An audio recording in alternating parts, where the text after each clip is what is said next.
Wait wait wait, সময়টা দেখিনি, এখন যদি বাজারে যাই আমি কি মাছ পাবো? বাবার মা মাসি বাড়িতে গেছে, তাই তো দাদা বললো বাজার থেকে বাজার করে নিয়ে আয়। আমি বলতে পারো সবকিছুই করতে পারি, কিন্তু আমি করি না। আচ্ছা ঠিক আছে, দাদার কথা মতন আমি চলে গেলাম বাজারে, কিন্তু আমি যাবো আমাদের বাজারে না, আমি যাবো এখন সিন্দ্রানী বাজারে। আমি তো বাজার করতে বেরিয়ে গেলাম, কিন্তু কেনাকাটা কি করবো সেটাই ভাবছিলাম। আর বাজার করতে হয় সকালবেলা, এখন 9:30 বাজে, কি পাবো কি পাবো না জানি না, কিন্তু যাই হোক না কেন কিছু তো একটা আনতেই হবে। মাছের কথা বলতে পারবো না, কিন্তু সবজি তো পাবোই পাবো।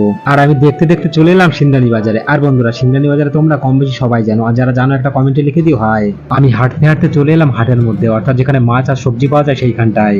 হতে পারে 9:30 বাজে, কিন্তু সবজি মার্কেটটা খোলা ছিল, আর আমি এখন এইখান থেকে সবজি নিতে পারবো। আর তার উল্টো দিকে ছিল মাছের মার্কেট, যেখান থেকে আমি মাছ নিব। চলো বন্ধুরা, মাছটা দেখা যাক। আর এইখানে দুটো তিনটে দোকান খোলা ছিল, যদিও এখানে অনেক দোকানগুলোই মাছ ছিল একরকমই, তার জন্য এখান থেকে আমার একটা মাছও পছন্দ হলো না। অনেক লেট করে এসেছি, তার জন্য যে মাছ পেয়েছি আমি সেই মাছই নিয়েছি, অর্থাৎ আমি এখান থেকে মাছটা নিয়ে সোজা চলে যাবো এখন বাড়ির দিকে। আর বন্ধুরা, সবজি আর মাছ দুটো নিয়েই আমি এখন বাড়ির দিকে রওনা দিচ্ছি। আমি নিয়েছিলাম একটু কাটা মাছ আর সবজি, আর দেখতে দেখতে পৌঁছে গেলাম বাড়িতে। আর বন্ধুরা, ভিডিওটা কেমন লেগেছে